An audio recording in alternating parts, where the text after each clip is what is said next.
నిరుద్యోగులకు ఉద్యోగాలు రావు. ఎందుకు రేవంత్ రెడ్డి ఉద్యోగాలు రావు అంటున్నా నేను చెప్పనా? ఇప్పుడు కొత్తగా ఉద్యోగాలు ఇవ్వాలంటే కొత్తగా ఉద్యోగాలు ఇచ్చిన వాళ్ళకి జీతాలు కూడా ఇవ్వాలి కదా. ఇప్పుడు మావాడు ఉన్నాడు ఉదయ్ ఏదో గాలికి పని చేస్తుండు, ఆయన మంచిగా గవర్నమెంట్ కాంపిటేటివ్ ఎగ్జామ్ రాస్తాడు, ఆయన గవర్నమెంట్ జాబ్ వచ్చింది, ప్రభుత్వం ఉదయ్కి గవర్నమెంట్ కొలువు ఇవ్వాలి. మరి గవర్నమెంట్ కొలువు ఎవరైతే చేస్తారో వాళ్ళకి ఇప్పుడు జీతాలు ఇచ్చేటటువంటి పరిస్థితి లేనప్పుడు ఇంకా ఉదయ్ని జీతం ఇచ్చి ఏం చేస్తారు? మీకు మళ్ళీ అర్థమయ్యేటట్టు చెప్తే, ఇప్పుడు నా ఆఫీస్ ఉందబ్బా, నా ఆఫీస్లో ఒక 10 మంది పొరగాలు పనిచేస్తారు అనుకుందాం. ఈ 10 మంది పొరగాలకు నేను జీతం ఇచ్చేటటువంటి పరిస్థితి లేనప్పుడు ఇంకొక పోరను తీసుకొని ఏం చేస్తా? ఉన్న 10 మందికే జీతం ఇవ్వలేకపోతున్నా, ఇంకా ఇద్దరు తీసుకొని వాళ్ళకే ఇప్పుడు ఇస్తా జీతం. ఇప్పుడు రేవంత్ రెడ్డి కొత్త ఉద్యోగాలు ఇచ్చే పరిస్థితి లేదు, ఉన్న వాళ్ళకే జీతాలు ఇచ్చే పరిస్థితి లేదు, కొత్త వాళ్ళకి ఏమి ఇస్తాడు? అందుకే ఆయన ఎక్కడ కూడా ఉద్యోగాలు ఇచ్చేటటువంటి కార్యక్రమం చేయడేమో.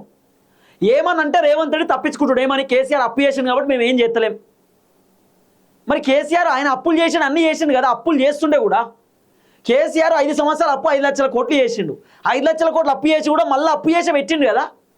పోనీ కేసీఆర్ అప్పు చేసిండు, రేవంత్ రెడ్డి ఒక్క రూపాయి కూడా అప్పు చేయలేదు, ఒక్క రూపాయి కూడా రేవంత్ రెడ్డికి ఏడికెళ్ళి తీసుకురాలేదు.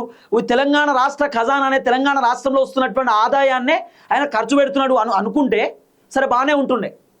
కేసీఆర్ 7 లక్షల కోట్ల అప్పు చేస్తే రేవంత్ రెడ్డి 28 నెలల పరిపాలన, జస్ట్ 28 మంత్స్ పరిపాలనలోనే రేవంత్ రెడ్డి 3,47,000 కోట్ల రూపాయలు అప్పు చేసిండు.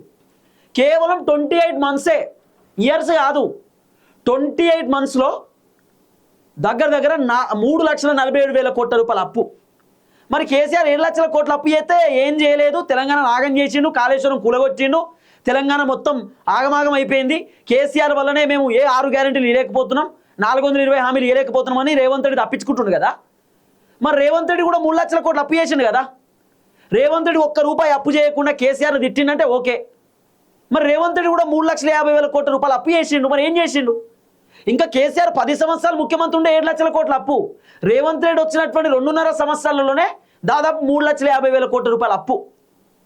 మరి రేవంత్ రెడ్డి పైసలు ఏం చేసినట్టు? ఏమనంటే కేసీఆర్ అప్పు చేసింది కాబట్టి మేము ఏం ఇవ్వలేకపోతున్నాం, కేసీఆర్ చేసిన అప్పులకే వడ్డీలు అంటే రేవంత్ రెడ్డి 3,47,000 కోట్ల రూపాయలు కేసీఆర్ చేసినటువంటి అప్పులకి మొత్తం 3 లక్షల కోట్లు వడ్డీలు కట్టిండా? ఎవడన్నా నమ్ముతాడా? ఏం లేదు, సింపుల్ చేతులు దులుపుకునే కార్యక్రమం చేస్తున్నాడు.